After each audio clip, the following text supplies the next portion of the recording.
Hey everybody, it's Jason from the Texas Gun Vault 2, and we have breaking news! Breaking news! No, I'm not going to do the whole breaking news clickbait stuff that like every other gun channel is doing, because I honestly don't think we need to be celebrating right now. I know everybody is trying to spread the word about how the Short Act, which is the amendment to Donald Trump's big beautiful bill, which I always laugh when I hear that name, which would deregulate and remove from the National Firearms Act short-barreled shotguns, short-barreled rifles, and any other weapons, I believe. And also the inclusion of the Hearing Protection Act is also in it. And this is coming from the Senate. It's already passed the House. Well, the Hearing Protection Act version passed the House. And I know that it just left the Finance Committee, and all of this language is in there. I've seen the information put out by the GOA. I know my friend Matt, a big local fan and subscriber, sent me the information. I saw Mr. Guns and Gear talked about it. I saw the Four Boxes Diner talking about it. And I know a lot of people are celebrating right now. And they're like, oh my gosh, this is going to happen. And you guys know that I'm kind of not a negative Nancy, but I'm a realist, okay? And so as I used to jokingly talk about with the overreach of the ATF when it came to the pistol brace rule and everything that was coming out, here's my advice. Calm the F down. Just calm down, okay? We have to be realists about this. Because even though it's been included in the language of the big beautiful bill, it still has a couple of huge hurdles to pass. The first hurdle is, I guess, the committee or the people that look over the bill, because this is going to pass in what's called reconciliation, which means you don't have to have the 60 vote threshold to beat a filibuster vote to end debate on the bill. And this is allowed on all legislation in the Senate that deals exclusively with budgetary items. That's it. Budgetary, taxation, that kind of stuff. And I know, and I think we all agree, we know based off of Supreme Court precedent and the fact the National Firearms Act is a tax, a substantial tax, on the transfer and manufacture of various types of firearms, short-barreled rifles, short-barreled shotguns, suppressors, you name it. You guys know the thing. This obviously would fall under that purview, but I have seen where Democrats and people like Chuck Schumer have been trying to argue that the National Firearms Act is not a budgetary act, it is a policy act. And even though the Supreme Court in 1937 said it was under the taxing purview, we still have to get past the parliamentarians that can play games. Now, I don't know who the parliamentarian is. I don't know who the committee is going to make these decisions.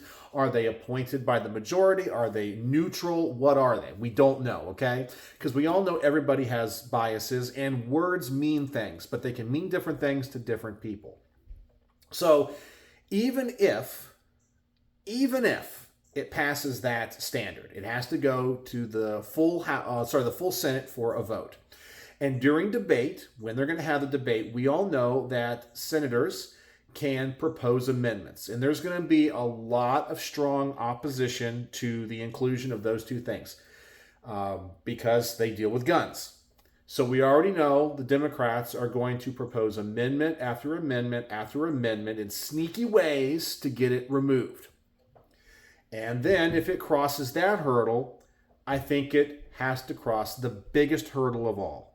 And that's the Rhino Republicans. Now, the Rhino Republicans are not going to vote against the big, beautiful bill because of the gun control stuff or the repealing of the NFA stuff. They're not going to do that. The reason any rhinos would vote against the big, beautiful bill is because they hate Donald Trump. You all know there's a contingency in the Republican Party of never Trumpers, also people that want to get invited to the cocktail parties of Washington, D.C. They want to get the certain, big donations. They want the jobs that come after being senators and being in government with big, whether it be law firms or lobbying organizations or whatever. And maybe Trump pisses them off or whatever. And this is their way of still being conservative, but voting against Trump. And we're talking it's going to be a narrow, narrow passage. So it has to overcome those three things. And then it has to go to the conference committee where the bill has to be negotiated. And essentially, because the houses have to pass both of the same version of the bill. So it goes to conference committee. They're going to iron out the differences. And trust me, it can be removed there in the conference committee. They can go, you know what, we're just going to strike it. It's too hard to pass in the Senate and in the House. Too hard to do. So we'll strike it. It has to pass that hurdle as well. And then it has to go back to both houses if it's amended in the conference committee. If it's not amended after the Senate version, they don't have to vote on it again. And only the House does. But if they do any amendments and change anything, it has to go back to both houses and be voted on again. There's a lot of votes that happen, okay? And there's a lot of people that are working against it. And this is the low-hanging fruit for negotiators. And what I mean by that is, while I know you all want to believe that Republicans have your best interest in mind, that they're pro-gun, okay? This could be a bargaining chip. They got this in there because they can go to Democrats and say, okay, I tell you what, I really want this huge budget increase for the military-industrial complex because my district and the people that give me money are going to benefit by this. So I'll tell you what I'll do. Because you don't like the gun control stuff, what if I remove that and you give me your vote to pass it so the businesses that support me get their big money? It's a huge possibility. Now, is there a possibility we actually get what we want? Because I know whatever they pass, Trump will sign. Okay? So that's not going to be a hurdle. It just has to get out of both houses. I know that people that do not understand how legislation works and is drafted and is passed, right now they're thinking, oh, it's going to happen. And it's not. I'm telling you, there's a lot of people, Democrats especially, every Democrat's against it. And I would say there's a few Republicans that are probably against it, but they're going along with it because the bill gives them enough stuff to go along with it. There's a lot of Republicans that couldn't care less about it, and there's a few Republicans that actually want to repeal this stuff from the NFA. I actually feel like it's a huge obstacle to overcome. Now, I'm not trying to make you sad. I'm not trying to disappoint you. I'm not saying it's not going to happen, but there's a lot of steps. If you asked me right now what my predictions are, because the Short Act was included in the finance version of the Big Beautiful Bill, I give as it comes out of the Finance Committee, the chances of the Hearing Protection Act and the Short Act being included in the bill that passes both houses and goes to the president, I give it a 15 to 20% chance. I give it a 40% chance the Hearing Protection Act makes it all the way, not the Short Act.